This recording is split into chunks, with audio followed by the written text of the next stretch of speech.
Hi friends, I'm Mr. Dillon. Now today, my buddy Drakey and I will be learning some self-defense. Now as karate students, it's very important that we know how to protect ourselves in a smart and safe way.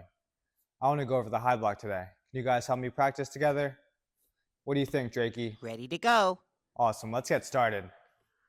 Now let me see you guys stand up nice and tall, and we're going to bring our hands all the way to our face to protect ourselves. Great job, just like that. Now let me see who could step up, nice and strong, and raise your arms as high as you can above your heads. Great job. Let's try that one more time. Hands up. Now we're going to step up in a nice strong stance, and let's raise our arms as high as we can above our heads. Great job. Now do you guys think you could do that 5 times and count with me?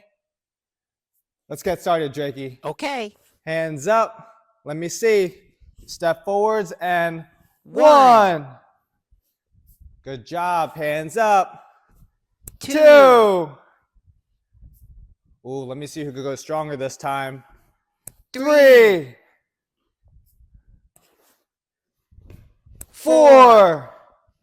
Good job. Keep it up. Last one. 5. And 5. Great job. Now today we learned the high block. Next time we'll go over the muscle block. Keep practicing at home and I'll see you guys next time.